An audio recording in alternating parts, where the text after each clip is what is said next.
हम धनंजय शुक्ला फिर एक बार सुरेश बेंजो ऑफिशियल के माध्यम से एक गाना गावे जा रहल बानी। एक गाना पहले फिर गौले रही, ओकरा में बहुत सारा रौनी सभे के प्यार दुलार मिलल ह और कुछ बतावे के नहीं के। कलाकार सब हमार वही बाड़े और हमरा आशा उम्मीद बा कि ये भी जे गाना गावत ही रौनी सभे के अच्छा लगी, तो इस चैनल के लाइक सब्सक्राइब रौनी करत रहब, हमनी पर प्यार दुलार बनौले रहब। गाना कुछ इस प्रकार बा, चल जाओ मास्टर जी।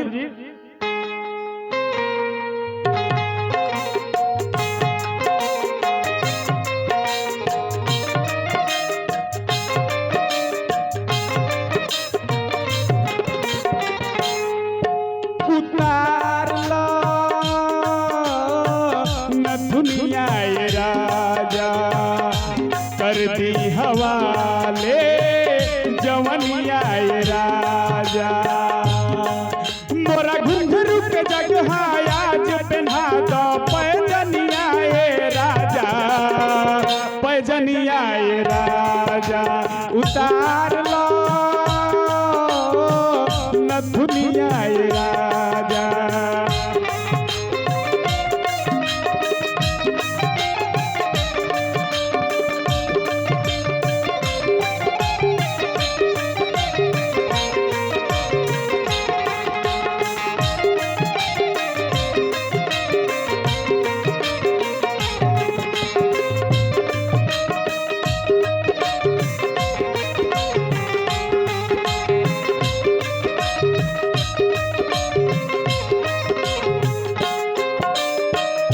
जहिया से अइलो कोठा पे मोरा, जब से ले गइल कोरा में मोरा।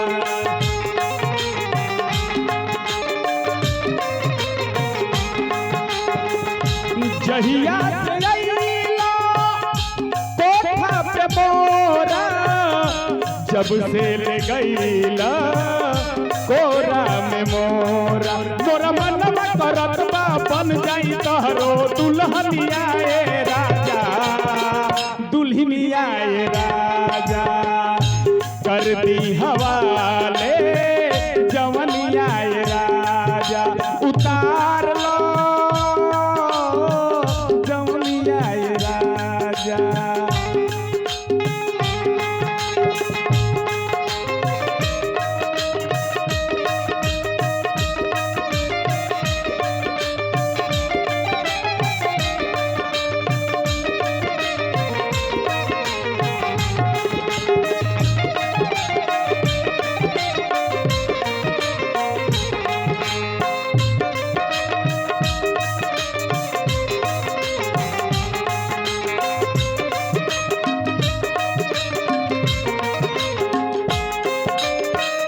एक ही के बासी जाने जमाना, लाख गुना तोहरो होई है दीवाना।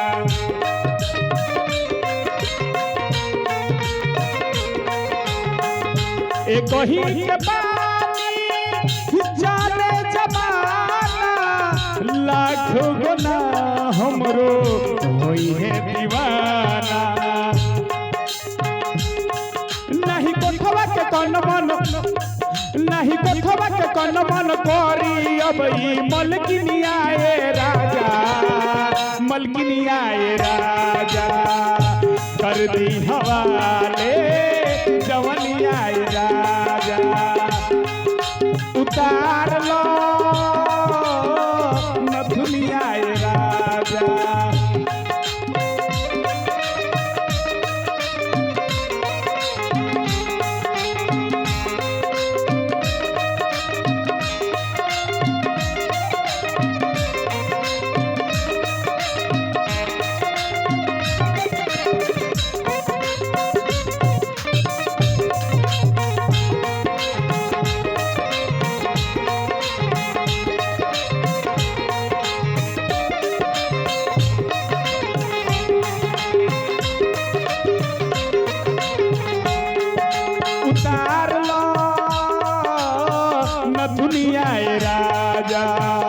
कर दी हवाले जवनिया ए राजा मोरा घुंघरू के जगह आज पहना दो पैजनिया ए राजा पैजनिया ए राजा कर दी हवाले जवनिया ए राजा कर दी हवाले जवनिया ए राजा कर दी हवाले जवनिया ए राजा उतार